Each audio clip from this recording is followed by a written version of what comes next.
prime time traffic, like 7 a.m. to like 9:30 a.m. You know, like if I'm coming from New Jersey and I'm headed to New York City, I know that like I'm there for like an hour and a half, 2 hours. Like there's traffic to get through the George Washington Bridge to get into New York City. But if I wait till like 10:30, 11 o'clock, it could take me 45 minutes instead of an hour and a half. It's crazy. But why in South Florida is there still traffic at 10:30, 11 o'clock? Bro, there's no justification. Before, I'm born and raised in Miami. I could have given you a map of back roads, main roads that can get somewhere in 15 minutes. Yeah. That is no longer the case. 2020, since then, there is no logic reason why it's traffic at 11 o'clock on a Wednesday. It doesn't make sense. Where's everyone going? Where they're going, where they're coming from.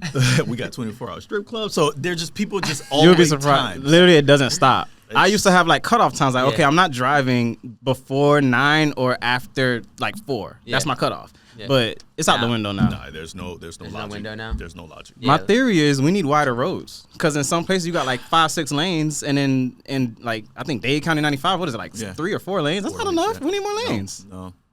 I think they took one lane to make an express where you could pay the extra fee or whatever.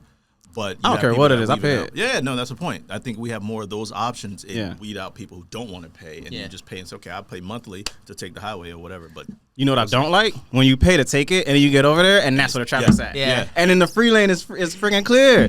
Oh, now this is great. We talking transportation and logistics, and this is a great start. This is a great start. Are you going to the Transportation Spotlight Summit? I was supposed to speak, but I don't know if I'm going to.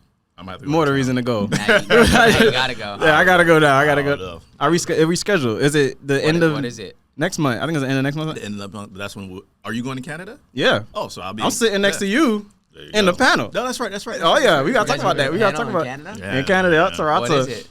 The 14th and the 15th, or the 15th and the 14th, 15th, 16th. 14, 15th, or 16th. We talk on the 15th. Correct. It's a real estate event.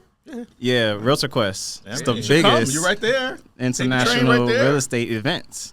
Okay. Come on down. The train? Why do you say train? I'm joking. Oh. He'll have fun. Okay, Madrid, Spain. No, he's in New York. No, but you might as well. I mean, we're going international. And then I have a meeting next month with Switzerland. We're gonna. That's cool. I remember Miss TK was talking about Yeah, she was very interested. Wow. Yeah, so what's the pull like for these international things if you're only doing real estate in Miami? So we're licensed in the state of Florida. Yeah. Right? Some of our biggest buyers are international. Canada is our largest buyers right now internationally. Okay. So it makes sense to have a footprint or relationships, and that's what we're doing right now. Switzerland's one that we don't have a relationship, but they're top 10 buyers right now. Those guys want Canada to come into Miami. is coming down. Correct. So if we can always be in their phase, if we can always have the affiliations, I mean, it makes sense, especially somebody else is paying for it. That's true. That is the benefit of like watching the stats, because we need to know who is buying here so we can like spend time over there. Correct. That's what it is, like the 80-20 rule. You want to make sure you're spending your time on what's working most. For sure. They're not gonna go everywhere, but it's like, look, we're doing the most deals here. Let's do it. You looking at that water thing? No, I'm good. Thank you. Oh, because it's empty. Dope setup. No. I tried. No, this is a dope setup. Thank you. You see it behind us on the camera, like yeah. You get here. No, it is nice though. Yes. So the business model. You get a cheap building in a nice area and put a nice thing in it. So when you're coming in the building, like, I don't know, but then you get up here, it's like, oh shit. Yeah, no one's sure. I was walking no one's ever sure. What am I about to walk into? You would be surprised how many people come in just like that, and then they come in, it's like, oh wow, okay, I'm safe. It's okay. I would advise your signage on the back on this. Yeah, you should have something about the studio. I thought about that because the real estate is great. Yes, but if I, for example, one of your tenant guests or whatever, say, you know what, man, I just need someone to record right quick. Yeah. Got a plug right there under, you know what I mean? I thought about that, but I got scared because people are not.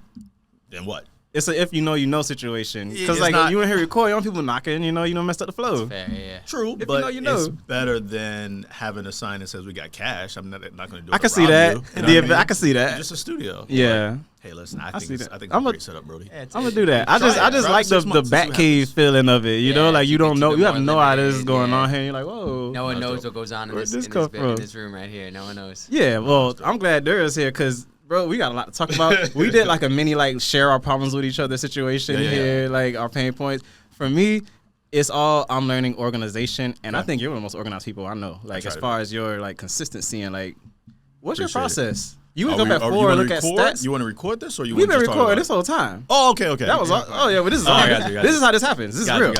Welcome to the Real Podcast. So I'll start from the top, right? In terms of how I quote unquote get organized, right?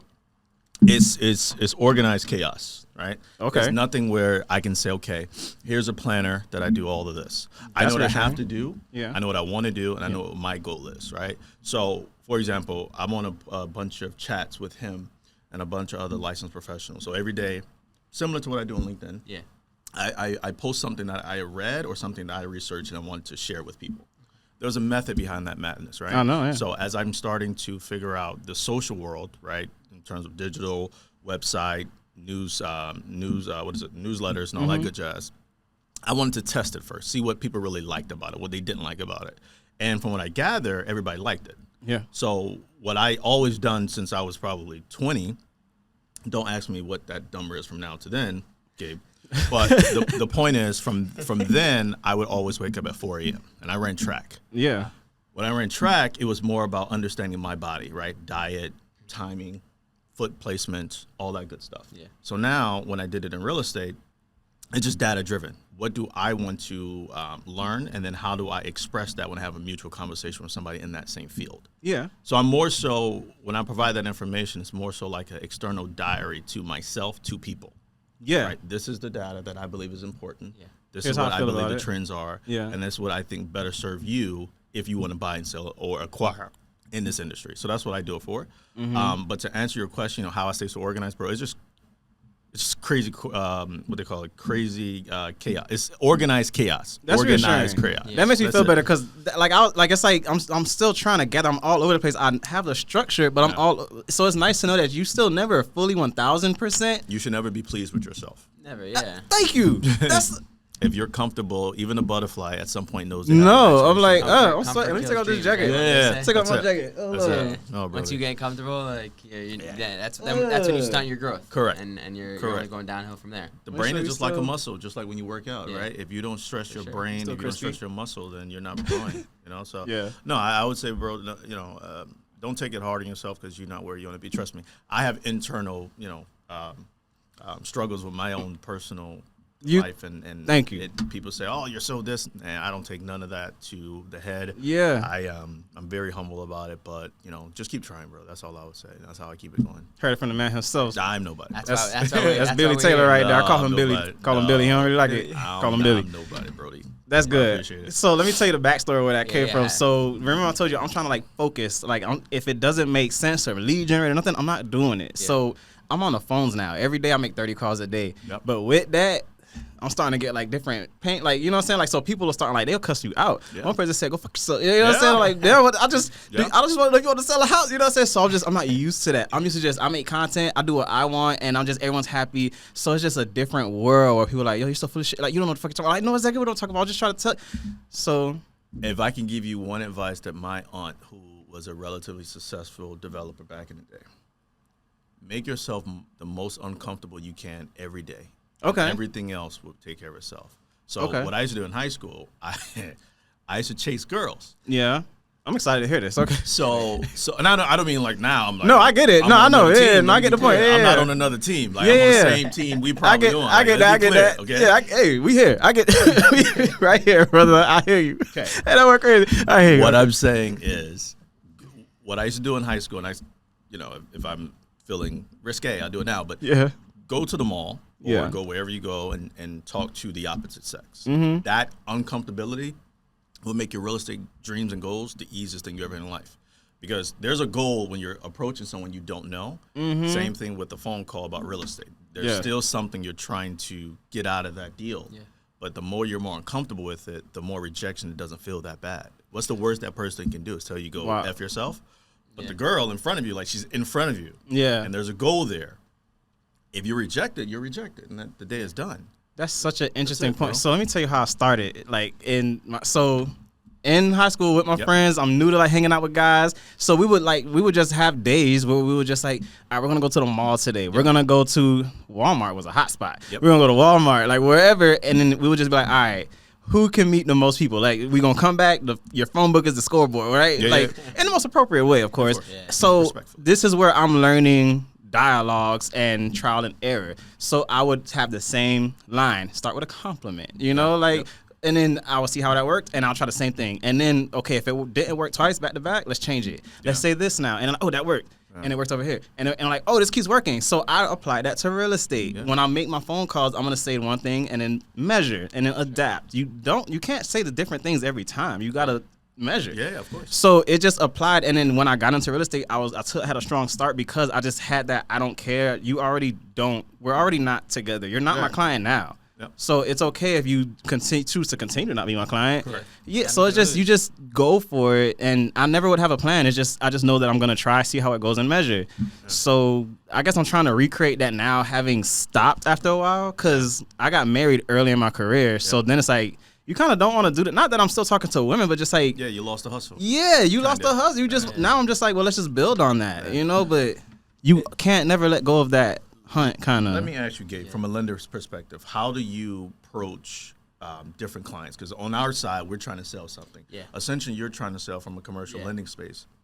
You're trying to sell loan products, so it's a different little avenue. How do you deal with that? It's different, but I mean, in the end of the day, when you think about it, we're all glorified salesmen, right? Yep. Whether you're selling a property, whether you're selling a loan product, we're all salesmen. And I started off when I first started cold calling clients.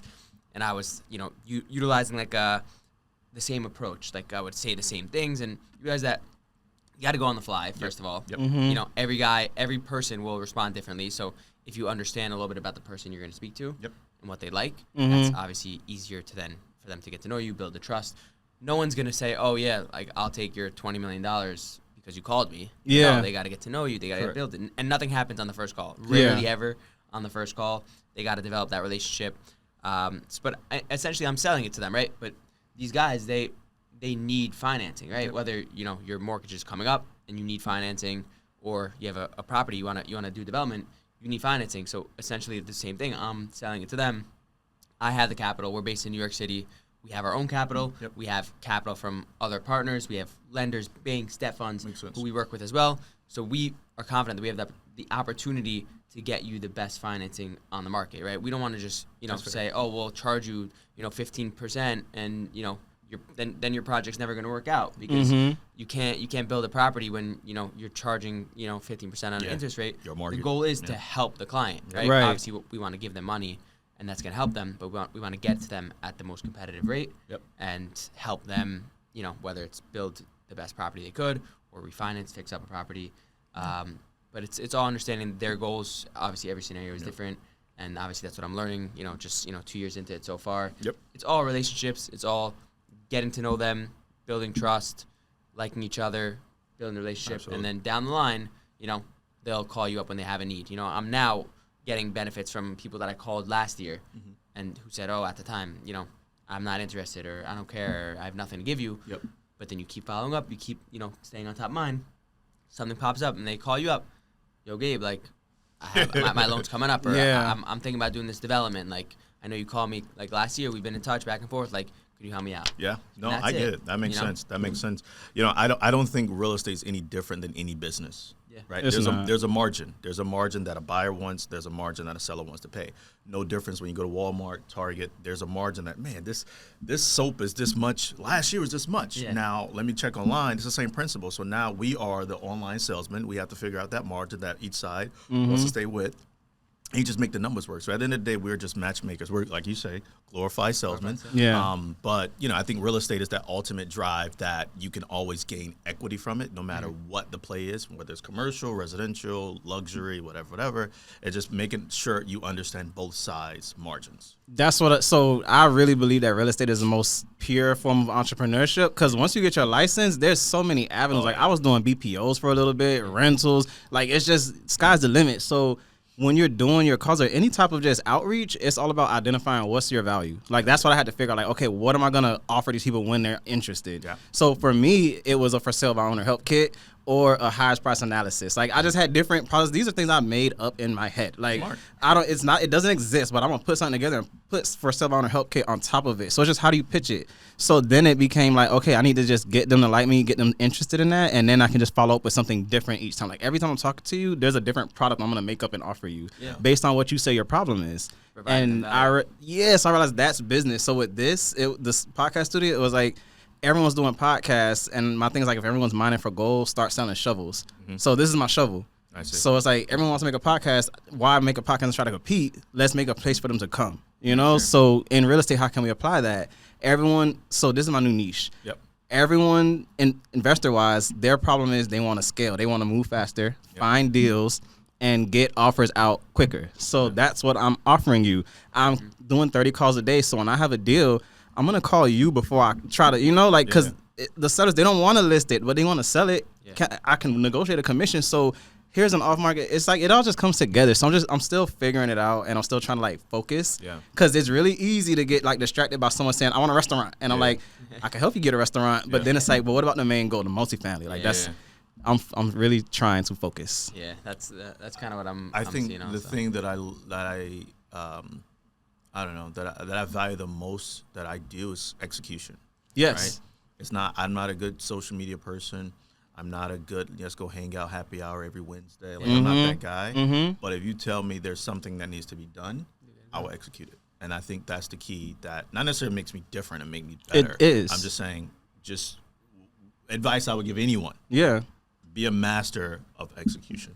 That's what you put your name on. For me, I'm great at getting people excited, and I want to work with you. Let's do it. But when it comes to execution, well, I got 8 more people coming in that I just made. You know what I'm saying? It's a constant flow of new requests, so I struggle with execution. And what I was telling him was I put a team together to execute, but I still struggle with execution. So now that what my broker is making me do is get better with execution before I'm allowed to build a team again. Smart. And I am struggling. I'm having a very hard time. It's because leads are being generated. So it's theoretically I should be closing left and right, but I'm not executing.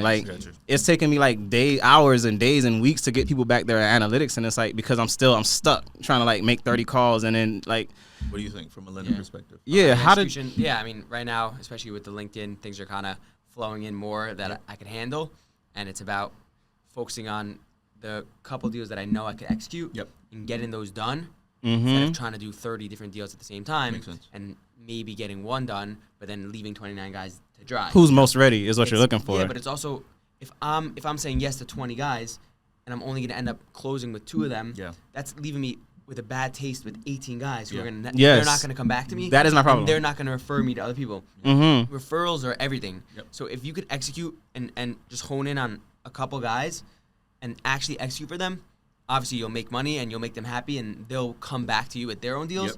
But then anytime someone needs financing, I just closed with Gabe. He could execute. It was a smooth process. That's what I want. Done. Yeah. So it's about not spreading yourself too thin. And that's what I've been talking with Mayor, who's my head of capital markets. He handles all my deals.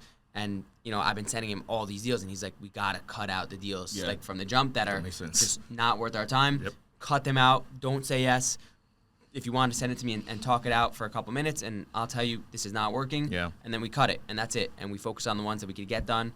We could execute, and that's going to make us money. That's going to make the buyers happy, and that's going to bring us more business. And consistency. So that's what I'm just as important as what you do is what you're deciding not to do.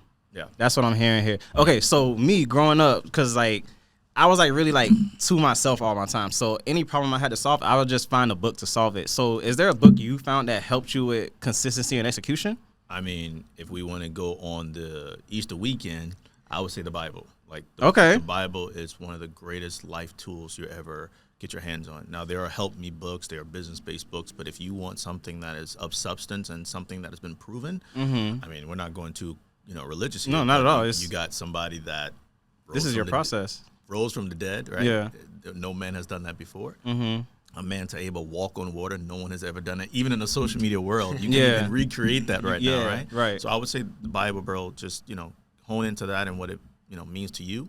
And then from an execution standpoint, to go back on that for 1 second, your process should be no different than when someone comes with you with a pre-approved letter, right? So if someone has a pre-approved letter, you're going to more than likely put them as priority than the other 20 people that say, hey, I want to sell my $20 million house. Right. Okay, so what is the motivation of selling a house? A new buyer. Okay, are you pre-approved? Well, we want to see 30 homes before that. You should internally say, okay, we're going to put you here, and these pre-approved people, we're going to put you right here because they have taken the step.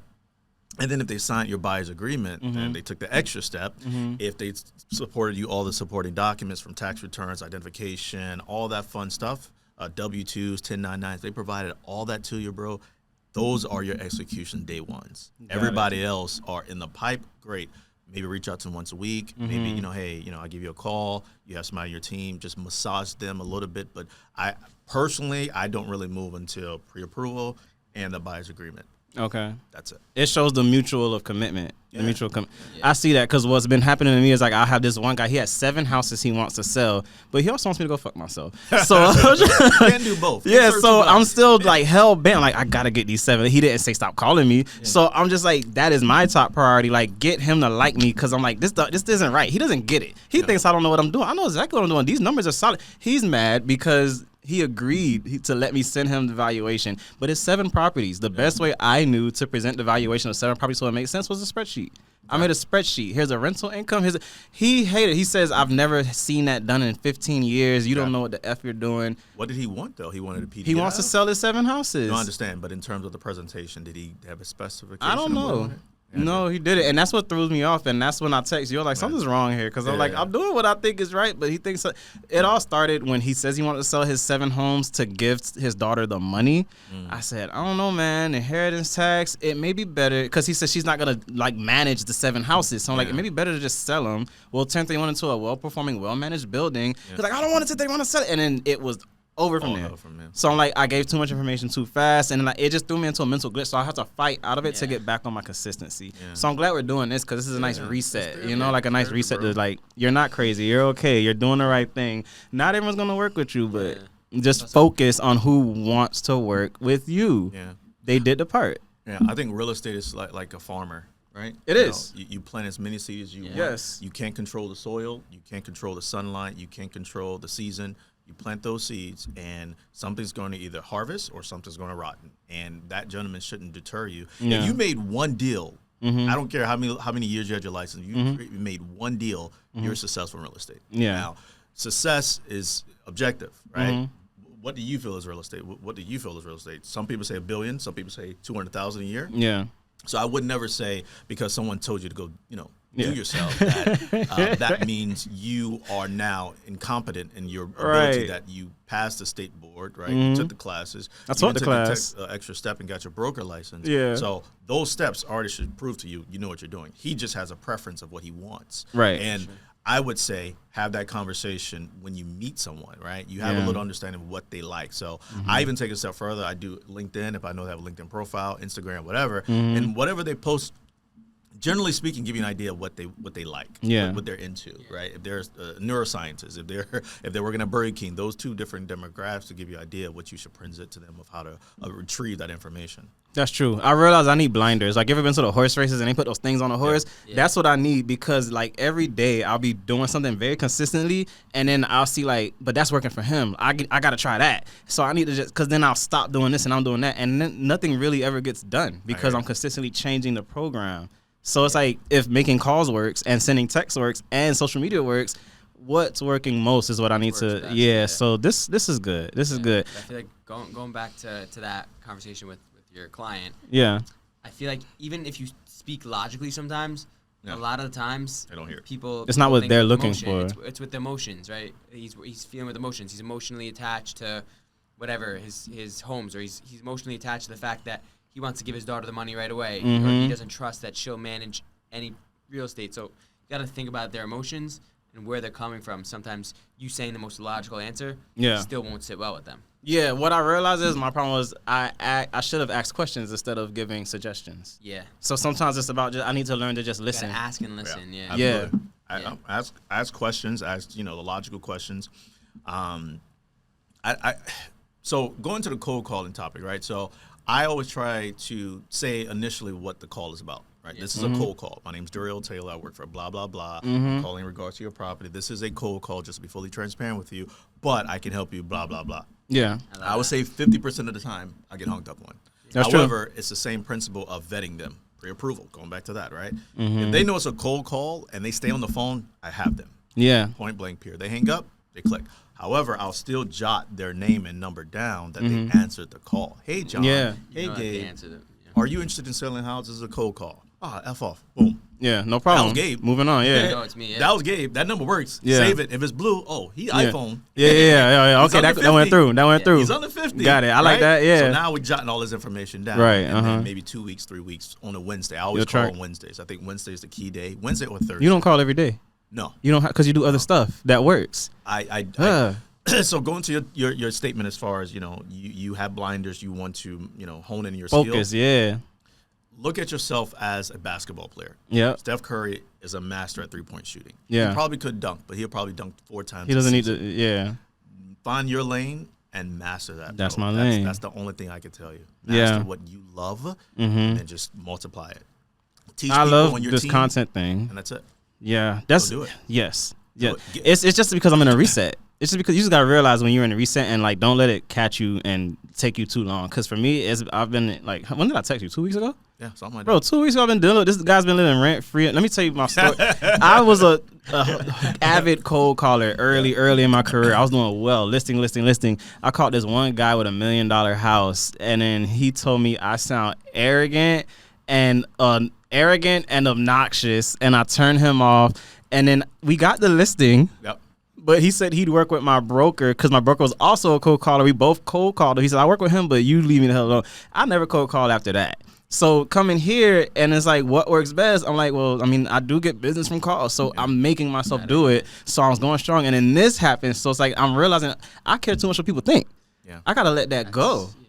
I need to talk to some people and just brush it off and let it go so I can move on strong. So what I'm going to do is, another thing I struggle with is like, okay, who am I calling? My sphere of influence, FISBOs, expires. I'm just going to do one group a day. Monday, I'll do for sale by owners. Tuesday, I'll do expires. Wednesday, my sphere of influence. And Thursdays, I'll call people from CoStar who bought multifamily like 5 or 10 years ago. They're sitting on equity. Maybe they want to cash out. I don't know. People cashing out. I read Duriel's text in the morning. He said people cashing out. Yeah. So let's, like, what can we do with that? So blinders on. Monday through Friday, before 11:30, we prospecting. 11:30 to 12, we'll do lunch, and then 12 to the rest of the day, follow-up work, we executing. Yeah, we're going to work on execution. Yeah. So if we can ask the lender here, how do you deal with rejection from a lender perspective? Oh, yeah. Yeah. I mean, well, I think rejection, no matter what it is, hurts. It's tough. Yeah, you got to do it, yeah. I mean, for me, just personally, like, in a general standpoint, before I started posting on LinkedIn, which I started in December, so, 4 months ago about? Mm-hmm. Before that, I was afraid of rejection. I was afraid of not only, like, I mean, I did cold calling, obviously, and I was, still not super comfortable with it. Yeah, obviously, you got to do it. You never do. Yeah, even going to events and walking up to people, cold approach people I've never met before. Yep. You still get that fear, like, you're walking up to a girl and in the street, it's absolutely. Like the rejection's still not that bad. They kind of they'll answer, do a fake phone call or something. I'll take it, Yeah, but I'm saying like rejection in general, I think it's one of the biggest things that's holding people back. Yeah.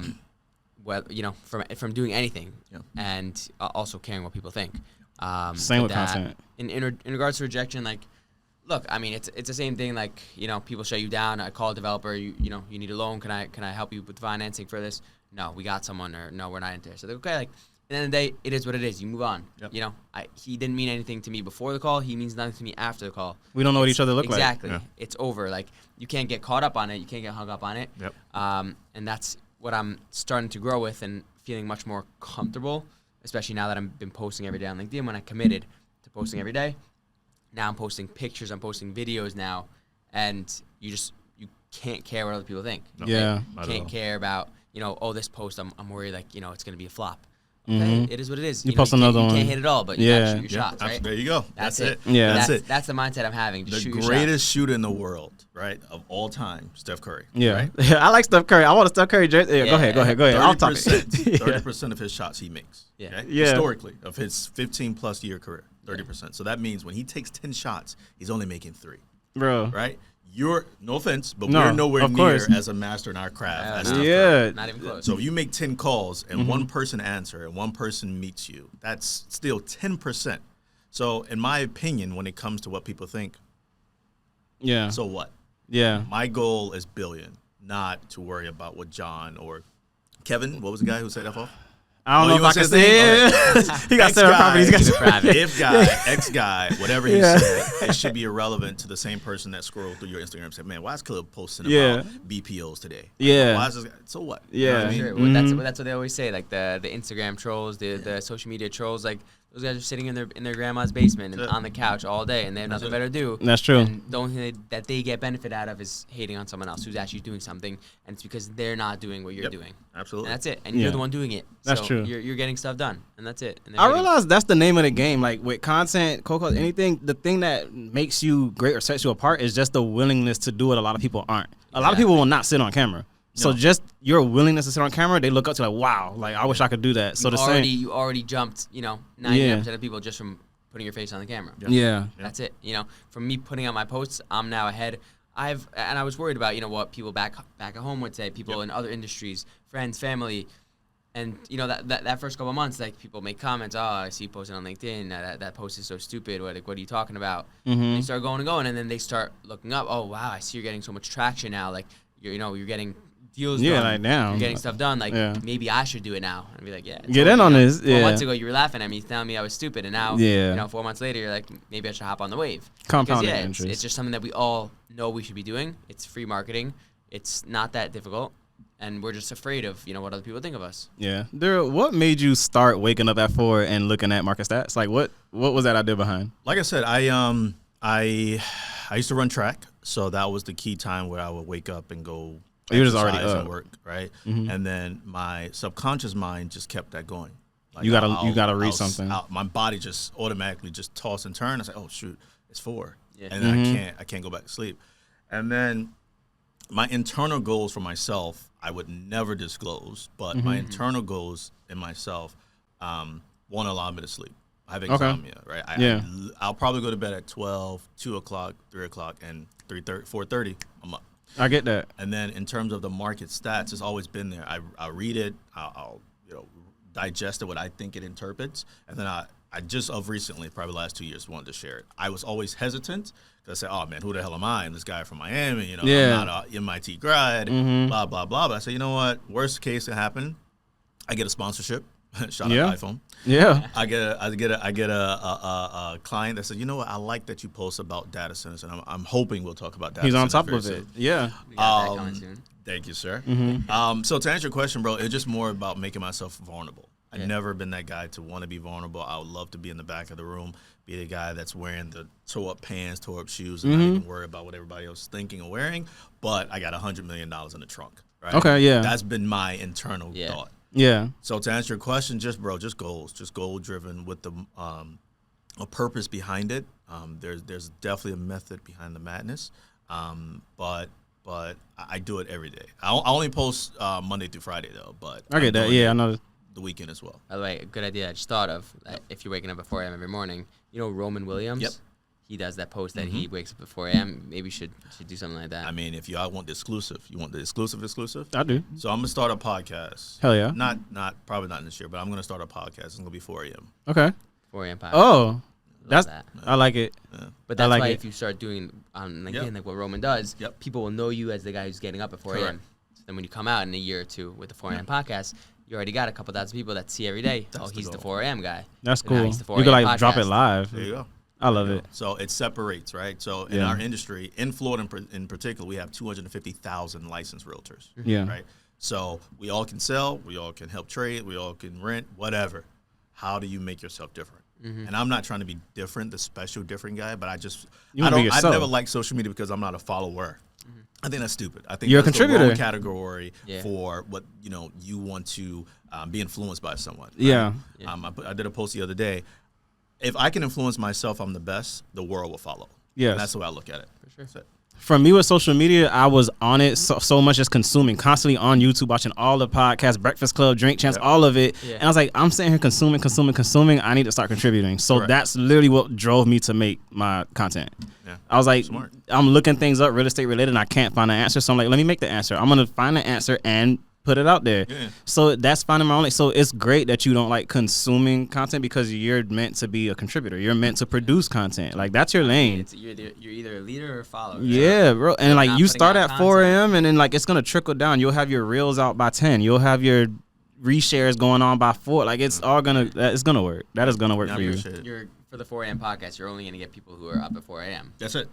That's like-minded individuals. He's gonna find his audience. Get my dad on. If you got the people that are 11, 12, they're lack of better content here, but they're sitting on the toilet. Yeah, right? I signed up for it, bro. Or at lunch. I'm so excited for that. I want the 4 a.m. guy that's sitting in Napa Valley at their winery 2 a.m. having his last cup of wine, and he said, "Oh man, this guy Duriel, let me reach out to him. I need to sell this data center. It's the sweet spot. Yeah, it's a sweet spot in the market. Data center right quick. So smart. Yeah, I need to go ahead and reach out to this guy that sells new development. So that's my intent behind it. But when I launch it, that's the part, execution for myself. I would say in our industry, it's hard to execute for ourselves than it is for our client and our business, right? Yeah. How many times you see, oh, damn, I didn't pay this bill, or oh, damn, I need to register my new license. But meanwhile, you got your client's file completely perfect, ready to go to close. You get that CTC, you're like, oh, shit, we good. Yeah. But then yourself, like, damn, I forgot to pay that bill. Oh, man, I had a meeting. Oh, my thing is I don't eat. Dance slattery. Yeah. It gets crazy. Can't forget about yourself. Right? Yeah, I'll do the whole day, and I did not eat anything. And I'm like, well, I got a headache, So I do coffee. I probably did 7 cups of coffee a day. I can see that if you started at 4. The best thing about what you're doing is I tried to sign up for like a coaching call today at 7:30, but 7:30 I'm in the car. I gotta drive, but at 4 that's my I wake up at 5, like 5ish. That's my sweet time. Like the kids are still asleep. I can do what I need to, so I can tune in. Yeah. But like anything later than that, the day is going on. Like I'm in these masterminds. They're like 7 p.m. on weekdays. Yep. That's so difficult. Like you got a sweet spot. You got a sweet spot on the market. Okay, let's get into more like detailed stuff here. You want to be a developer. Yeah. And like you looking at the stats every day, I feel like no matter any market, like even if it's going down, like there's still an opportunity somewhere. So I imagine you work with developers, like when you look at these stats and you see things like there may be a potential like crash coming on, like how do you find the opportunity and you get it? Yeah. I mean, if you look at the most successful investors, they buy when it's blood in the water. Right? That's what they call it, blood in the water. So they go and find distressed property, or they go buy property in which they know is maturing in terms of the loan, is the loan on it, right? So what I try to do is I try to look at the margins. As margins, our interest rates, our 10-year treasury, when those numbers start marginalizing, that's when developers are really starting to get excited. Because you know what? I can buy this and then flip it for that, or I can repurpose it and do it for that, or I can rezone it and do it for that. Whatever the case may be. So for me, waking up at 4 a.m., for example, is already midday in China. Yeah. Right? Yeah. I mean, shout out to China, but shout out. I don't know where we are already. I don't know where we are in China right now, but shout out to them. It's midday. I'm just saying. Yeah. Kim called me. If you're ahead of the curve in terms of just data, it supports, right? Yeah. As they say, men lie, women lie, but data never changes. Right. So for me, I try to understand what I'm looking at, and then how do I implement that in my business or what I want to do from a strategy standpoint. So I look at everything. I don't just look at real estate, because real estate is a portion of the economy, not as a whole, but just generally speaking. So if you understand just economics, bro, you'll be fine. Just the basic stuff. You ain't got to go crazy like that. That's funny. I just got a book called Basic Economics. There you go. That's funny. You're into, okay, so I started like a page, the Realtors Book Club. Yeah. It's just where I share the book I'm reading. But you constantly like you drop a book monthly. I do that for us, our professional colleagues. Yeah. But I probably read 3 books a month. That's cool. Yeah. So like I do it. I'm not tangibly reading it just because I'm a big Audible person. So I guess with that, plus looking at the stats every day, how are you staying clear-headed to focus on intaking that information, intaking this information, as well as all of your execution for your clients? It's focus. Yeah. It's focus, right? It all relates? Yeah, because when you have your cell phone, there's 100,000 distractions on that cell phone. Yeah. When you have a book, it's just a book. I see. It's literally just a book. And you have the time for that, dedicated. You make it. Got it. Just like your clients make the time to call you about, what's property taxes at 4 a.m. in the morning. It's like, bro, go online. I see. What's interest rates? Go online. Like, there's nothing that you can call me, especially shout out the chat. Yeah. There's nothing that you can ask me that you can get for yourself. I get it. The warm person. You're the resource. I get it, right? But at the end of the day, if I can put this away, phone, iPad, put that away, and just say, you know what, this is me. This is a book. This is what finds me peace. Some people drink. Some people smoke. Some people go out. Give me a book that I'm interested in. Yeah. That's how you reset. That's it. Sure. I don't need to go on a vacation. I really don't. I don't like vacations. It's expensive. That is your vacation.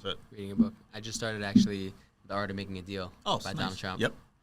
That's in my wish list. That's a good book. I started that on. He didn't write it. But go ahead, I got you. Shout out to him. Shout out to him. Okay. Like him, yeah, I got you. But that's a really good book. Yeah, I read that. He hit a lot of points. I mean, I'm like halfway through right now. He hit a lot of points, like just about dreaming big. Yep. He hits that one point that highly successful entrepreneurs, they all dream big, right? Yep. People, if you're not dreaming big, it's because you're afraid of, like we said, other people think you're afraid of failure. Yep. And the only way to get to accomplish greatness is by dreaming big, right? And another thing he also talks about is location, right? He says everyone talks about location, right? It has to be the best location or else it's a bad deal.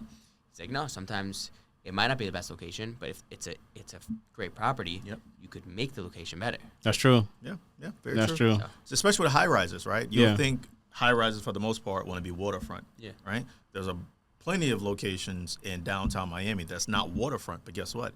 If you get the FAA to approve north, guess what? Now you got waterfront, right? So you go 80 floors high. All on the bottom, maybe you do short-term rental if you want to do that from a development standpoint. Residential, retail, eatery, and then as you go up, then you get your waterfront. So to the point, location, it was a cool slogan, but I think that's going to drift out very soon here as assets are starting to become depreciated. But I think as long as you have an asset, you can make returns, especially your investors' money. I don't think location is as key as it used to be. No, I'm big on it. So once I learned how to do like pro formas and like look at 10-year projections, I realized, because I've just been doing cap rates and just telling everybody about cap rate. It's so much deeper than that. And then I realized that the numbers are kind of like, I guess the algorithm is kind of the same whether you're buying a multifamily or a warehouse. It's like how much does it generate, and then the same formulas kind of apply. So what's your method as far as like when you're working with someone and they just like, let's just say they don't have their realm of what they're buying yet, they just say this is my money. How are you looking at what sector they should go in given what's going on in the market? That makes sense? Does that question make sense? I'll give you the salesperson, and then Gabe will talk about the lender, because from a lending perspective, he has a gauge in which he can only lend to because that's their risk rate. This is going great. Perfect. So I would say, from a salesperson, I don't care much about cap rate. Yeah. Cap rate can be manipulated 100,000 ways, right? And just on the surface, if you put a washer and dryer, for example, in a multifamily, and you change the income, that's changing the cap rate. Yeah. But that's not changing the value. No. Right? Right. I understand the method behind cap rates, but at the end of the day, it's square footage. Yeah. It's very difficult to change a square footage on a property than it is a cap rate. So for me, I rather go in terms of valuation of a property, I look at the per square footage. Okay. Everything else is gravy. Performers, I don't really mess with performers either, because COVID should show you that performance means nothing. Yeah. Absolutely nothing. Right. Right? You had a performer of X, Y, and Z. Your cash on cash is X, Y, and Z. Crash happened in terms of COVID. Then what? Yeah. Then what, right? Yeah. Now people getting 2.5 at that time. It throws off the projections. So performance is a great, cute word, but it's to me, it's useless. Yeah. Same thing with cap rate is probably on a tier, but then the very first thing I look at is per square footage standpoint. Now, from a lender perspective, when you guys look at underwriting and you look at the ratio, you look at your risk, how do you look at that? What do you look at first, the first line? Yeah. I mean, for lenders specifically, it's a totally different ball game, like the approach. When you're an investor, you're investing equity in a deal, you're always looking for the upside. How much you're going to get return on your money. Yeah. For lenders, we're the debt, so there's no upside for us, right? I'm only making money on the rate that I'm charging, and that's what I'm making on a monthly basis. If the property does better, I don't make any more money. Correct. If the property does worse, I don't make any more money. Not your concern. But if the property goes to garbage, then I have to either take over the property or we have to, You just want stability. You're looking for stability. So you want something stable. So we're looking for the safest place. So we always have to check any of the problems, right? We have to dig up any potential problems with, foreclosures or problems with the sponsors. A lot of the times, it's not even the property necessarily. Obviously, the property has to be good. The property has to check out, the value has to work out, the purchase price when it was bought. Obviously, we look at it physically. But a lot of time, if it's a solid property, we also have to look more at the sponsor. It has to be someone that we trust to give our money to, that he has a proven track record of other properties if he's doing development. Of course, we need him to have a track record of successful developments. We're not going to give $20 million loan to someone who has no experience at all, because that's risking everything. Fair. That's so it's a mix, I think, and I think every property, every deal has its own story, which I think is very important for us.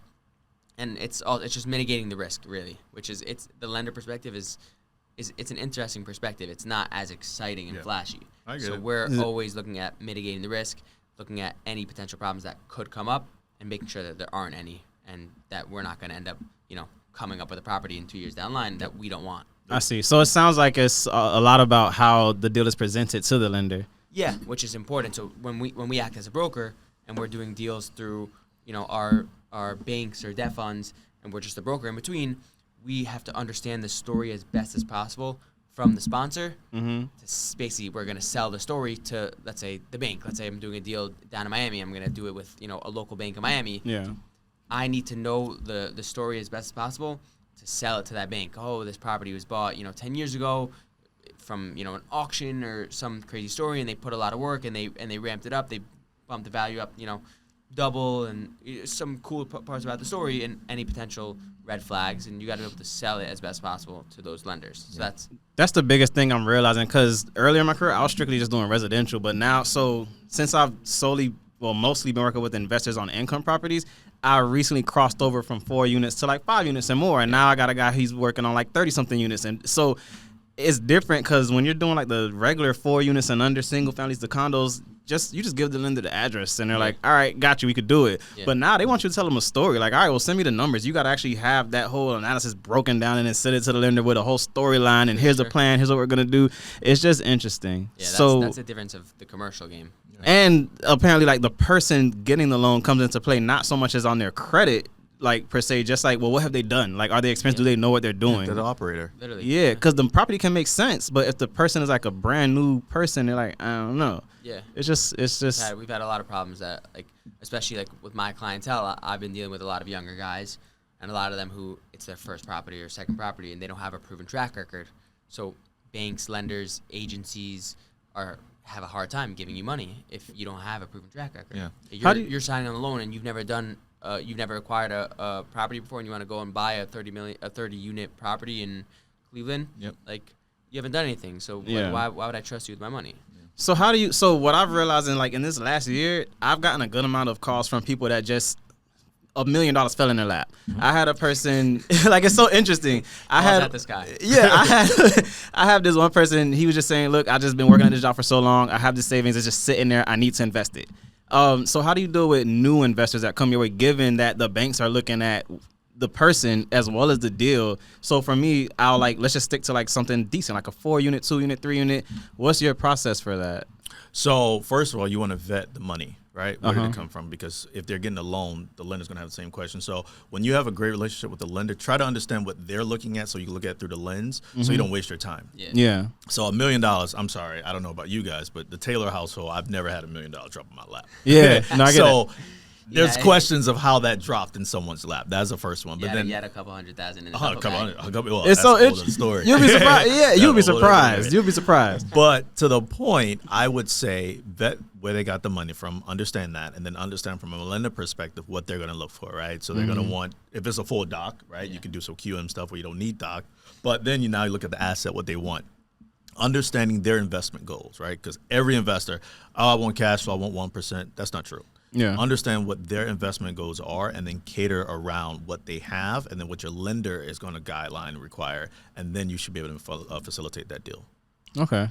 That makes sense. So find out what they want the money to do for them. Because what's happening is they'll come in, the call will go and they'll just say, I just want to invest it. Okay. So there's no guidance on that. I want to invest it. I want a property. I want to invest it.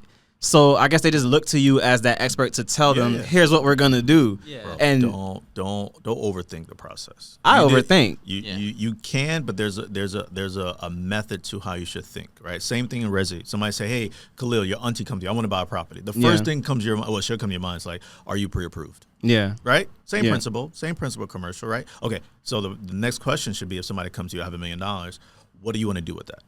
Do you want to flip that? Do you want to hold? Do you want to cash flow? Okay. Yeah, I want to cash flow. Okay. What are you expecting on the cash for cash return?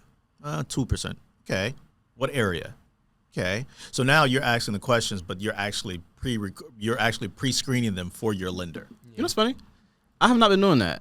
And the people who called spontaneously they just have $1 million. I have one person who inherited $1 million. Like it's so 4 people over the course of the last year randomly caught with $1 million. But I didn't close them because I'm not doing that. I'm just telling them, well, here's what I would do. Yeah. And then my advice was, we're not going to invest the whole million. We're not just going to spend it on a property. We should use it as down payments on something because you can leverage it further. Yeah. But because this is your first one, I'm not going to throw you into a 32-unit build. That doesn't make sense. Right. So I'm just like, my strategy I've been telling them was, let's get a bunch of just like 4 units. We'll get one. Okay. See how it goes, stabilize. Let's get another one, see how it goes, stabilize. But I can see how that just sounds way too basic from what they're expecting with like, you have $1 million, you want the best of the best of the best. You want dirt. You know what I'm saying? So it's like I'm just trying to like figure out like, because remember I'm just doing like a bunch of little deals here and there that just accumulate. Like for each investor, they'll come back year after year. But now people coming with more money, and it's like you got to reconfigure. Yeah, no, I think you got to reconfigure. Understanding what their investment strategies are. Yeah. Understanding what the investment scope is. Understanding what your lender's going to require. Right. Mm-hmm. So you got $1 million. Is it seasoned? Right. Oh, it just jumped in your lap last night, and now you're going to go put it in the bank. Your bank may have a requirement in terms of how long it has to be in your bank account. Right. And can you speak to that? How long does the money? Let's say $1 million. What would somebody need to season that for? A typical LTV 75%. I think we usually have to show at least like maybe 3 months of bank statements with it. Really? Yeah. So you can't just get $1 million and then I'm gonna invest it. That's so the little things. If you're gonna leverage it against a loan. Yeah, if you're gonna use, especially a bank. I see. Right. So they want to know you can make the payments, and because you can blow $1 million and it's gone. Well, this is the fraud capital of this world in terms of Florida, right? Yeah. So you get $1 million, you pump in your bank account. You go to Gabe and say, hey, Gabe, I got this guy. He wants to buy a 20-unit complex. He got $1 million in cash. Can you leverage it? He's gonna say, where did it come from? Because now they're going to be on his butt. The Fed's going to be on him. Oh, hey, you gave this loan for a guy. He killed 50 people. He stole $1 million, but you didn't vet him. It wasn't in the bank for 90 days. I see. So you got to look at that standpoint. They're still legal. We're not legal professionals, but you still have to have that legal We can't just go out. No. Now, if they want to buy cash and they say, hey, Khalid, I got $1 million. I want to buy cash. Then in your mind, you're probably somewhere around, let's say, $200,000 per door. You're looking at somewhere around that point for $1 million because maybe that's 5 units. But in Florida, you're probably somewhere around $400,000 a unit from a multifamily standpoint, right? That's $1.6 million, right? That they can use, but then you can't. That's out of his budget. So again, what does he want to do with that money? He want to leverage it against a loan, or he wants to buy cash? And that's where you will have to be the professional and tell them which way to go. So I shouldn't just tell them we should leverage it against a loan. I should ask them, what do you want to do? You're guiding the question, It's the little things. You're guiding the question. It's not just... I'll just be doing stuff. No. You need guidance. See, you got to stop, get some guidance, and get back out there. Thank you, Dur. I appreciate that. Gotta speak to the right people. I'm so proud. Y'all bought your own water. I wish I bought water. Damn, that thing is... my big guy over here. This is great. All right, cool. So, I mean, what's next steps for you? Because your career is like, you look good. You like your good, like, stop it. You know what I'm saying? Like, close a lot of kill. $1 billion deals. A lot of kill. A lot of kill. Billion. It's crazy. I heard was a fraud though. I heard that too. Yeah, but it's all right. I heard it was just used as like they used to put the salad bowls on the kale and just use it as like a, what's it called? Like a prop. Garnishment. Garnishment. So I would say everything's moderation. Yeah. Right? No matter what you eat, don't go crazy. I'm not a gluten-free guy. I'm not. Man, just give me some food to enjoy. I'll die when I die, and I'm supposed to die when I'm supposed to die. Yeah. I hear that. Sure. I've never smoked. Never did any drugs. Shout out to Adderall in college. But other than that, I was chilling. Yeah. But answer your question, bro, I just want to get more vulnerable on social. Because I have had a lot of people reach out just from that, and I'm not even a social person. I post from time to time, but I want to get it uncomfortable with that. I really want to be the data center guy in Florida. Yeah, I think there's a tremendous opportunity. Secondarily, when Congress approves this opportunity zone from an investment standpoint, that's going to go through the roof. Thirdarily, the most important thing from investors now. When they approve the 100% depreciation tax bill, look out. And all that means is you buy an asset, you do the 1031, all that good stuff, that goes away. However, dollar for dollar that you spent on that property that depreciates, you can write off. Wow. On the surface, that's what that means. Okay. But consult your tax professional, so I'm not a tax professional. Okay. But, disclaimer, that's going to change the game for us as licensed professionals when it comes to individuals that's able to take an asset, depreciate the whole thing, buy something new, and never have to be taxed on it. I see. Wow. So we found the opportunity. Yeah. And that is something, despite our market trajectory, that's still coming up. Yeah. Opportunity. Opportunity zone. Yeah, no, just like the opportunity we're looking for, because when there's blood in the water, we got the market, going where it's going. Yeah. That's coming up, so that could entice people to want to do more business. Is that the opportunity for realtors, I think? Oh, yeah. I mean, it's going to be transactional, right? It's going to be transactional. Secondarily, I don't know if you guys saw the what is it? FAA. What is it called? FHA department. Okay. They just put out that they're going to start aggressively looking for delinquency bills now. In terms of COVID, when they had a lot of the delinquency on the back end, they can push it back. That's no longer the case. It was going to be September this year, but now they're pushing it to August, right? So 1 month ahead. So now what's going to end up happening is you're going to see a lot of bills in terms of mortgage being defaulted from an FHA standpoint. So yes, there's a lot of opportunities. So there are ways for you to start getting inventory and seeing a list of FHA loans. That should start being your priority. Yeah, you got something. Call us. You got something. Call us. Yeah, call. Listen. I seen the morning announcement. I think as a person on this earth, look at Michael Jordan, LeBron James, Steph Curry. Yeah, they all have shooting classes in terms of camps. Yeah, they all tell you can do this and you go be the best basketball player, but you still got to put in the work. So even if I give you my quote unquote secrets, you still got to execute. You can't just hear what he doesn't want. You can't. I can't dunk. I don't know about you two, but I can't dunk like LeBron. I'm a little short. Right? Yeah, but he's going to tell you how you can dunk. Yeah. So yeah, I mean, I don't. You call me, you text me, bro. You whatever you want, I give it to you. I don't care, because you still got to execute. You're not going to execute better than me. That's the benefit of it. That's why we love it. Thank you. Thank you. This is good. Anything? What you got coming up? How do people find you? Instagram, Duriel Taylor PA, LinkedIn, Duriel Taylor PA, all that fun stuff. Website coming out, DurielTaylor.com. What you gonna name the show? The 4 a.m. Yeah. Yeah, you want. Oh, that's the name of. No. That's not the name of it. We're not ready yet. Okay. I'll give it to you. I'll give you the exclusive. I'm excited. You ready? I wish I'm not gonna hit it. I don't know what button is what, so I'm not gonna hit it. I'm not gonna hit it. So the name of the show is gonna be called ROI, and it's gonna stand for Real Estate Options and Investments. God, Daryl. Yes. ROI. 1,000%. I see hats. Yep. I see merch. ROI. Water bottle. ROI. ROI. Yep. I love it. And guess what? You waking up at 4, that's an investment. Yeah, and you're going to see a return from it. And yourself. This guy is the future. No, we are. Yes. Gabe, what you got going on, sir? So I mean, just started posting the videos. So I'm going to try to hit those once a week. Yep. And that's obviously why I want to do the podcast too. We'll get a couple good clips. Yeah. Add that to the list of, videos I'm going to be posting. And have that in my LinkedIn. And then what I was telling Khalil. Right? Khalid, yeah. Okay.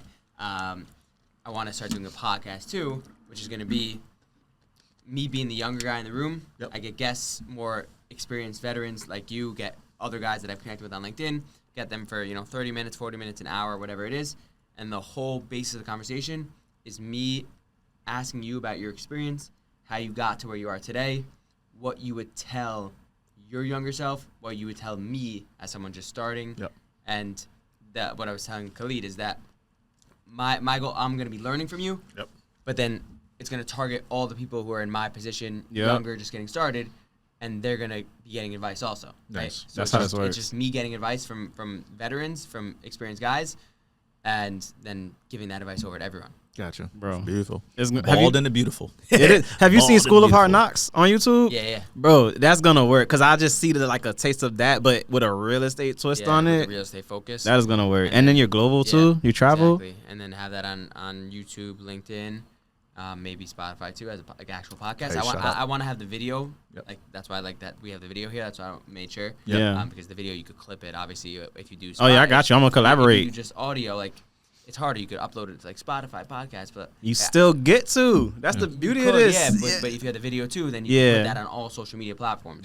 Yeah. And, it's endless there. And then I got the clothing brand too. Nice. Talk about that. What is that? Yeah. So this is my clothing brand. Okay. Yeah. Got the biblical quotes on the back. I like the logo.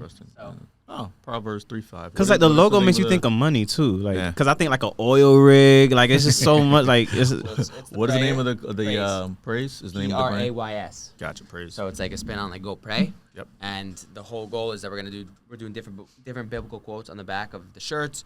Made hoodies, crew necks too, and make it like it's like a like mid to high tier fashion. It's like that streetwear, like a little oversized, kind of fit in with like the crowd right now, comfortable, and just spreading God, belief. We started about 2 months ago. We started launching on social media, Instagram, TikTok, YouTube. I'm going around. It's me and one of my best friends. We're doing the brand together. We had the idea back in the summer, started building out the actual clothing. Yep. But then 2 months ago, after speaking, we went down to New Orleans for the Super Bowl. That's cool. Spent the whole week there. We didn't go to the game. Oh, okay. We spent the whole week there before. Good networking. Crazy networking. That's smart. So we met with all these different athletes. You should go to F1. Where? F1. Yeah, F1, Formula One. Are you going? Yeah. When is it? I'm gonna stop at May. Next month. We got Miami Realtors tickets. Then the 4th through the 9th or something like that. That Thursday through Sunday. So go to MiamiRE.com. You'll see it. Yeah, discounted. I have to be there. Yeah, we're not going to the race. We're going to like the practice and the qualifying. You're not going to the race. I forgot.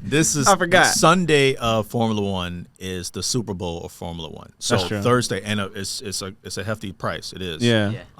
But that Thursday is more so the tryouts, the warm ups, all that good jazz. But that Sunday, you're gonna have Tom Brady, that's true, Michael Jordan, that's true, his entourage, whoever they are. And granted, we're not going to be able to get shoulder to shoulder, but just be sometimes in the room. Yes, but that's like $12. You know what I mean? Yeah, if you got a sponsorship, got a sponsorship. But those type of investments in yourself, bro, would definitely change your career. Yourself in the right room, and absolutely, you never know if you're gonna bump into someone. Absolutely. Yeah. And Khalid, what you got going on? You asking me what you got going on? So me, I'm learning consistency. I'm learning to do less because right now I spread myself really thin. I'm teaching a class in Spanish next week. I gotta learn Spanish. Spanish? No. So how is it gonna work? I don't say no. All right. I don't say no. Okay. And guess what? I'm learning to say no today.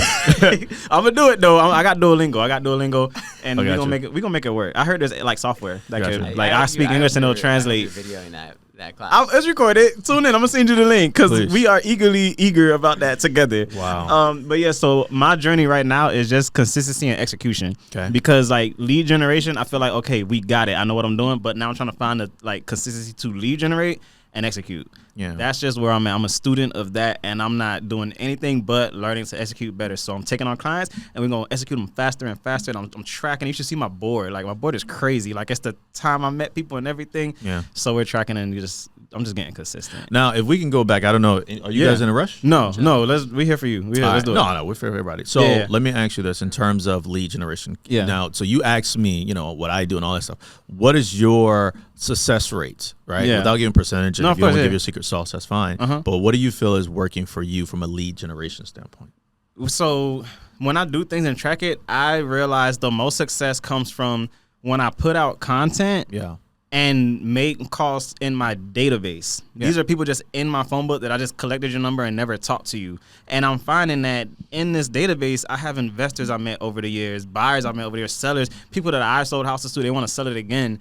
And that is what works for me. That's my sauce. Yep. So, but also I need to find a way to bring new people forcefully into my database. So that's why I'm starting to call the for sale by owners, the expires, and like the people from CoStar like now. Yep. So it's just finding that and texting. Like, it's just, I need this whole mesh of stuff to be going on, and leads are consistently coming in. So if I call 30 people, 15 will answer.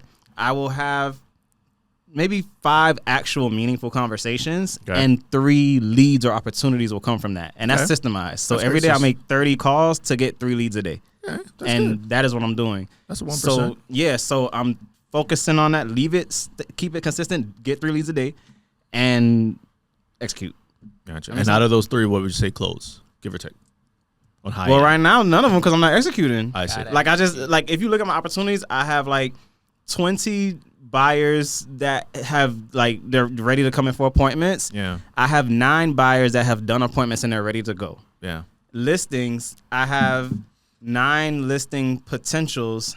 I have 3 listings that are I converted, they're active, they're on the market right now. Yeah. And I have 5 listings that are waiting for appointments ready to go. I see. So it's just, I get them, if you look at it, if you zoom out, the incoming waiting for appointments is heavy.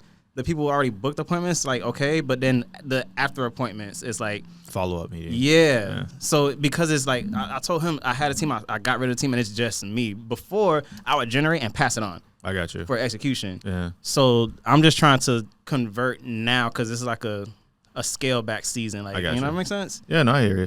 So they called me the FU King.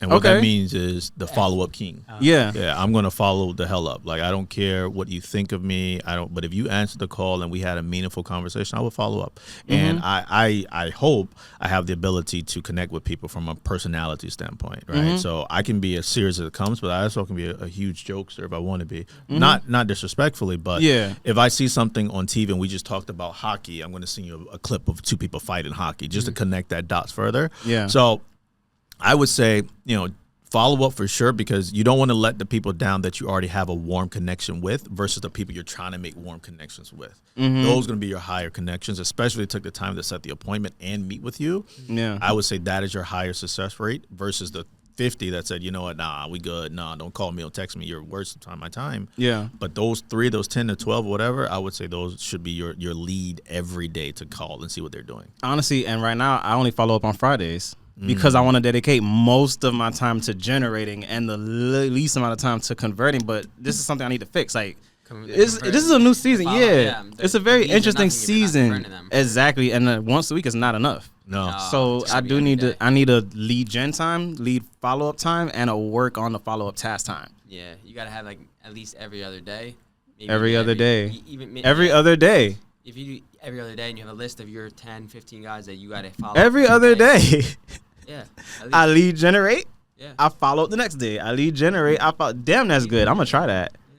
That's with blinders. Then, with blinders. Clients, the guys that I'm in touch with, and I'll follow up with them almost every other day. And then, like, I'll be sitting there and, like, one of their deals will pop to my mind, and I'll be like, oh, let me shoot him a text real quick. Yeah. Even though I called him yesterday, he didn't answer, and I called him the day before, he didn't answer. You don't give up. You keep shoot him a text. You keep following. Later today, and then you just keep going. And eventually, like, they're either gonna just block you or like they're gonna tell you like I'm not interested. So, and then you move on. Yeah, and that's it. Yeah. I had an LOI, a term sheet sent out to a deal in Cleveland for almost a month now. Sent them the term sheet, like everything they wanted. They go ghost. He doesn't answer me for 3 weeks. This is a guy that I had a good relationship with too. Yep. Like we talked about a lot of things outside of real estate. Just got on the phone, talked.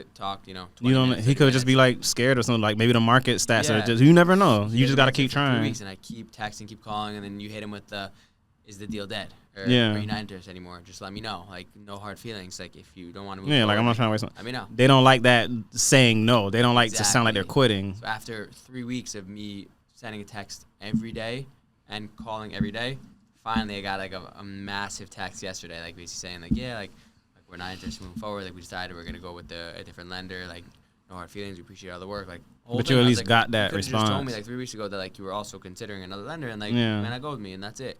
Some people it's hard for them to be mean, to say no, or when I started my career, I learned a valuable lesson from my mom. Yeah. Right. Everybody would, for the most part, you can say your mom loves you, right? She's always going to support you, good, bad, and different. There's moms who kids killed massive amount of people, and they're still in the courtroom when their kids goes on trial, right? Yeah. But I would say I learned a valuable lesson at the beginning of my career about my mother. It was a great deal, right? I won't go into particulars, but it was a great deal. It was a multifamily with the ability to flip to essentially 12 extra money on the backside. And I was like, Mom, here's the deal. Here's the numbers. I was so excited because she was at the time looking to invest. And I said, here's the deal. Can you borrow me or can you invest X, Y, and Z?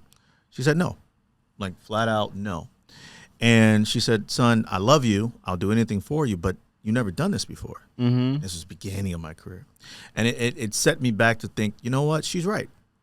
She doesn't know me from that perspective, number one. Number two, she's in a different season in her life. She not to say my mom's old, but mom's older. Yeah. So her mindset is not my 20-year-old mindset. I'm trying to get it. She's trying to preserve. Yeah. So just because you call somebody to do a deal, or just because you get a LOI or you get a contract for somebody, they don't necessarily know you. They're still trying to engage and they're still, believe you're a professional, but they're still trying to understand who you are. Yeah. My mom knows me. But she's in a different season of her life, just like that guy who said, you know what, I'll answer you on a later date. I'll answer your guy, Kevin. That opens a lot. F you. Yeah. He's still in a different season of his life. He doesn't know anything about me. Could have just started, God forbid, chemo. His kids could have just cursed him out last night. Going through, right? Yeah. There's 100 facet reasons why people don't do business with you. So don't take it personal when they tell you no. Just take it for what it is. It's no. If you still have their number, CRM them up. text them from time to time, but don't take it personal, because at the end of the day, if my mom, I was raised by this woman. Yeah, only parent I knew all my life, right? If she could tell me no, Keith. Keith. We're going to keep throwing them out. Jonathan. Yeah. Don't know you. My mom knew me. So if you take that perspective that no one's entitled to work with you, nobody's obligated to work with you, everything will take care of itself. Trust me. That says a lot, because I think that's why most of my success comes from content and calling my database, because they got to see the content and vet me like, oh, that's who he is. He knows he's teaching. And then when you get the call, it's like, I was just thinking about you because I was just watching your video, because I post 3 times daily thanks to Planoly, Planoly.com. Shout out. But that maybe I should just focus on what's working most: content, follow up phone call, follow up text, and then eat CRM drip from there. So, all right, this is it. We're gonna regroup. We ready? New strategy.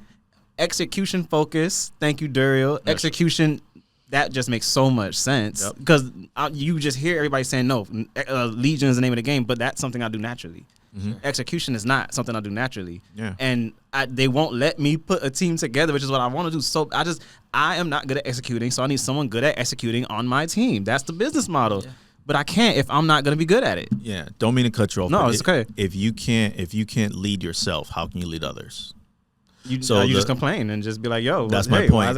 So the guy that's leading you, telling you he's not going to allow you to start a team until you can lead yourself, I think is very important, right? It's a humbling perspective, but at the end of the day, he sees something great in you, not to say, you leave my team. He's saying you can stay on my team, but I'm not going to allow you to go lead a team if you can't lead yourself. That's true. Because now, let's say you have a single mother who needs this real estate, and you're guiding her, and you're not focused in what you need to do. Yeah.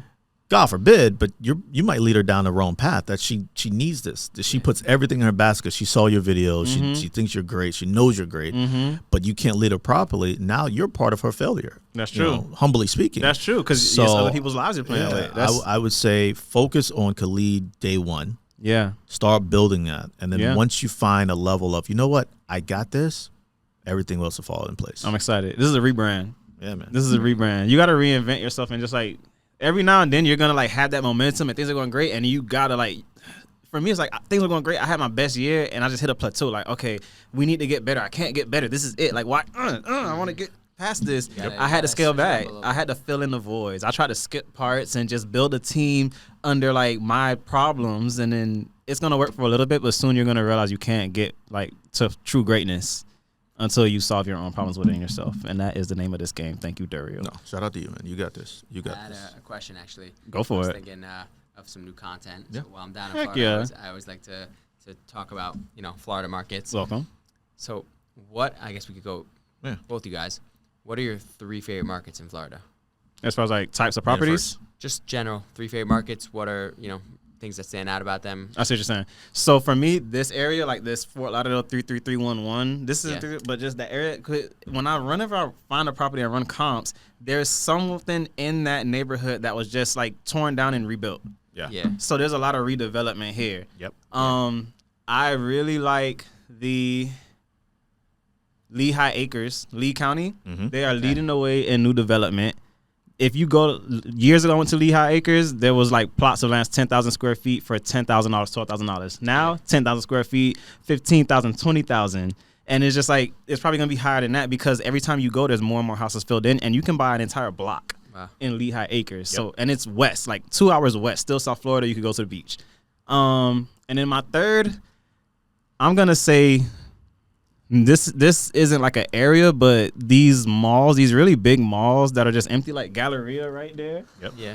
See that mall right there? There's nothing in that mall. Yep. A hurricane came and jacked it up years ago. You could still go in there and smell the water. Wow. But these big malls around South Florida, they're getting rezoned into apartment housing. Okay. So I'm just interested in the big buildings that are no longer what they used to be. I just like to watch them and see what they turn into. So I'm a really big fan of rezoning and use changes. For sure. So I guess those are my market. Fort Lauderdale, everything. Lee County. Yeah. And big malls. And what's like one city or a market that you like just in general, like not real estate necessarily, but like, places like hanging out, like places like going to? For this area, for a lot of the like, there's so many cranes. It's a different area. I feel like I'm in downtown Miami, but without the downtown Miami traffic. Yeah. I don't even live in this area. It's just when I'm working with people, I just find my way back up here. I don't know how it is. Anybody buying, selling, whatever, I just end up in this area. So this Fort Lauderdale area, 100%. I think, again, I go based on my investor, right? So if we're talking personal, I love West Palm Beach. West Palm Beach is going to be the new, right? If you follow the new trend of developers right now, developers are building higher level education schools more so they are development. Okay. And the reason being is because, think about it, your Jeff Bezos, your LeBron James of the world, they want their kids to go to the top-notch schools in the country, right? So if you build an infrastructure of education base and then you build development around that, they will come. For sure. So it used to be location. Now it's education, right? Okay. So developers are now saying, okay, let's get the Montessori of all schools from K to 12 to where if you live in this community, your child can go from this school till they get to 12th grade. So you don't have to move for the next 15 years. Yeah. Versus saying, okay, this school right here is your daycare. This school right here is your middle school. This school right here is your high school. No. Let's give the ability for your nanny, your stay-at-home mom to just drop your kid off at this one location versus going to this one, that one, this one, that one. So the logic now, build this high-end school, build a $15 million property across the street. We back. They're going to be there. Yeah. So my city, my county that I love now is West Palm Beach from an investment luxury standpoint. Okay. Hang out. I love what Khalil said in terms of the Fort Lauderdale. Again, it depends on the individual. Now, this is a personal. Yeah. I love Brickell for extracurricular activities. Brickell's amazing. Yes, sir. Okay. Yeah. I was in Brickell yesterday. Fort Lauderdale is more sophistication. Yeah. I don't have to worry about, is my Lamborghini clean today? Mm-hmm. Brickell, you do. Yeah. Fort Lauderdale, you can go in the Ford Focus, a 1994 Ford Focus, fully loaded, leather seats, right? And they'll still think you got money. Yeah. Like, it's calm. It's calm. Yeah. Calm so luxury. that's my go-to in terms of I'm just chillaxing. I would say Fort Lauderdale. I can see that. Las Olas. Yeah. There's a new area called Six Trunk. Six Trunk is going to be the new Wynwood slash it's called Six Trunk? Sistra. SIS Trunk. TRU. I think it's TRUK. It's right over there, like 10 minutes. You can SIS. You can TRUCK. Six Trunk. Sistra. Yeah. That is a Wynwood. If you're familiar with Wynwood, right? Yeah. That's going to be Broward's version of Wynwood. A lot of industrial, a lot of graffiti based, a lot of modern, small, new restaurants. What do they call it? Minimalist square footage. Do a challenge. I'm gonna give you a challenge to do. Yeah. Look up the top new restaurants in South Florida. Yeah. Majority of them are gonna be in Fort Lauderdale. Yeah. I don't know why, but the best restaurants are showing up in Fort Lauderdale. It used to be Brickell. Like, this is what I'm realizing. Brickell is if I'm going to do a staycation, like I don't have time to get away, but I need to get away, Brickell. It's just, you feel like you're somewhere else. It's luxurious. It's nice. Yeah, but if you want to eat something really good and new, you're going to end up, like, Fort Lauderdale just pulls you over. Like, right over there, you can make a custom rug. You can go tufting across the street. Like, what's tufting? Yeah. I don't even know you can go tufting. Yeah. Exactly. Fort Lauderdale is where the new stuff is coming in. Fun fact. Yeah. I watch the news every morning. I'm trying to, like, get more aware of things. Broward County schools, they realized there's been a decline in student attendance, but staff has been stable. So they're considering reducing the amount of teachers, and that makes sense with they're gonna make ones like K through 8, I guess is what you're saying. Mm-hmm. So that kind of balances out. But my concern is the whole COVID baby era. Like, when I had my daughter, you cannot get shoes in my daughter's size. Like, anyone born in her age, like, it's all sold out. Shoes, clothes, it's like, so I just thought there's gonna be a point where there's gonna be an influx in kids, and like, we need more teachers. So I think that's gonna be like a temporary thing. But it's just interesting to hear his relevancy in like the schooling system and real estate. Comes together. Though, I mean. No, like I was telling him, I think you walked away for a second, but like I was telling him, when it comes to new development for the higher end luxury products, right? So the executives of Google, the executives or Citadel that's coming down to South Florida, their number one concern from a wealth management standpoint is that education. Our school system is adequate, right, from a public standpoint, but when it comes to an executive want their kids to be able to play the violin, right, speak 4 different languages, our current school system is not suffice for that level of education, I see. So developers are now saying, you know what? Let's find the #1 schools. Let's figure out what footprint and density they need, and let's build that for them. We'll have the top MIT, Harvard grad principals come down, operate it higher, and then around that, similar to Rome, we'll start building around that new development. So now you'll pay $15 million because your school is in the middle or on the outskirts. Your nanny can drop off your child at one facility throughout the entire day from K to 12th grade. So and they all the go kids to schools. go there. All of them play the same sport, go to the same track meets, whatever. Yeah. And then now we can justify a $20 million property outside of skirts of non-Brickell, of non-Woodwood. It's literally in the middle of nowhere, but you have a community right here. God forbid COVID happens again. Yeah. Walk outside, you have the same amenities and you have the same people, the same amenities that you're used to before COVID, for example.